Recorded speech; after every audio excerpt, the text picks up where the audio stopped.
ये घटना जम्मू कश्मीर के पहलगाम की है, जिसे अक्सर कश्मीर का स्विट्जरलैंड कहा जाता है, जहां हाल ही में आतंकवादियों ने पर्यटकों को निशाना बनाते हुए बर्बरता दिखाई। आतंकवादियों ने कुछ पर्यटकों से अपनी मुस्लिम पहचान साबित करने के लिए कलमा पढ़ने को कहा और जो इसे नहीं पढ़ सके उसे गोली मार दी। अब इसी बीच असम विश्वविद्यालय के प्रोफेसर देबाशीष भट्टाचार्य बाल बच गए।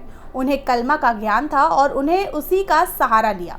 भट्टाचार्य ने बताया कि एक आतंकवादी उनके पास आया और पास बैठे व्यक्ति को गोली मार दी। जब उसने पूछा कि वो क्या कह रहा है तो उन्होंने सिर्फ जोर से कलमा पढ़ा और आतंकवादी के सवाल का कोई जवाब नहीं दिया। इससे आतंकवादी घबराया और बिना कुछ कहे वहां से चला गया। इस्लाम में क्या है कलमा? इस्लाम मानने वालों के लिए कलमा पढ़ना और उसका यकीन करना बेहद ज़रूरी है। कलमा पढ़ना ये बताता है कि कोई व्यक्ति अल्लाह को मानता है और मोहम्मद साहब को उनका आखिरी रसूल मानता है। कलमा इस्लाम की बुनियादी पहचान है। दुनिया के किसी भी हिस्से में मुसलमान होने की पहली और सबसे ज़रूरी निशानी यही है कि वो कलमा जानता और मानता है। कलमा इस्लाम की आस्था की बुनियाद है। ये सिर्फ शब्द नहीं बल्कि अल्लाह और उसके रसूल पर यकीन और समर्पण का इजहार है।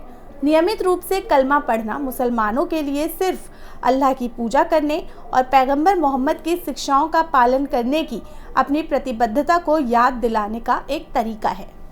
कितने प्रकार के कलमा? इस्लाम में मुख्य रूप से 6 कलमा बताए जाते हैं। सबसे पहला कलमा तैयबा है, यानी कि पवित्रता। ये कलमा है ला इलाहा इल्लल्लाहु मुहम्मदुर रसूलुल्लाह, जिसका अर्थ है अल्लाह के सिवा कोई माबूद नहीं और मोहम्मद अल्लाह के रसूल है। बाकी 5 कलमा भी इस्लाम विश्वास के अलग अलग पहलुओं को उजागर करते हैं, जैसे शहादत यानी गवाही, तमजीद यानी प्रशंसा, तौहीद यानी एकता, अस्तगफार यानी पश्चाताप और रद्द कुफ्र यानी अविश्वास को अस्वीकार करना। नियमित कलमा पढ़ना और समझना मुसलमानों की आस्था को मजबूत करता है। ये अल्लाह से रिश्ता गहरा करता है और इस्लामी जीवन मूल्य को अपनाने में मदद करता है। क्या मुसलमानों के लिए कलमा ज़रूरी है? अब बात करते हैं मुसलमानों के लिए कलमा ज़रूरी है या नहीं। तो हाँ, ये ज़रूरी है। कलमा जानना और मानना हर मुसलमान के लिए अनिवार्य है, क्योंकि इसी के ज़रिए कोई व्यक्ति मुसलमान कहलाता है। कलमा ना सिर्फ धार्मिक रस्म है बल्कि इस्लामी जीवन और आस्था का मूल आधार है। ये हर मुसलमान की पहचान, उसकी आस्था और उसके जीवन का मार्गदर्शन है। इसके अलावा कलमा क्षमा, कृतज्ञता और बहुदेववाद से सुरक्षा के लिए प्रार्थना है।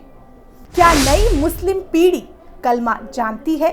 भारत और पाकिस्तान जैसे दक्षिण एशियाई देशों में मुसलमानों को कलमा याद करवाना आम प्रथा है, लेकिन अमेरिका और यूरोप में ये परंपरा उतनी ज़्यादा प्रचलित नहीं है।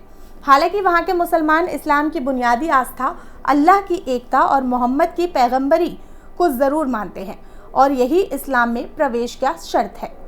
क्या होती है नमाज? अब बात करते हैं नमाज क्या होती है। तो नमाज अल्लाह से दुआ करने और उसकी तारीफ़ करने और अपने गुनाहों की माफ़ी मांगने का माध्यम है। इसे मुसलमान की मेराज यानी आध्यात्मिक चढ़ावा कहा जाता है। नमाज का उद्देश्य अल्लाह के करीब होना और उसकी आज्ञाओं का पालन करना है। नमाज यानी सलात या प्रार्थना इस्लाम के 5 मुख्य फ़र्ज़ों में से एक है।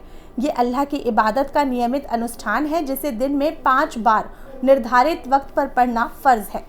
नमाज में कुरान की आयतें पढ़ी जाती हैं, ख़ासकर सूरह अल-फातिहा और अन्य आयतें। नमाज में खड़े होना, रुकू करना, सजदा करना जैसी क्रियाएं शामिल हैं। Bureau report, prime news.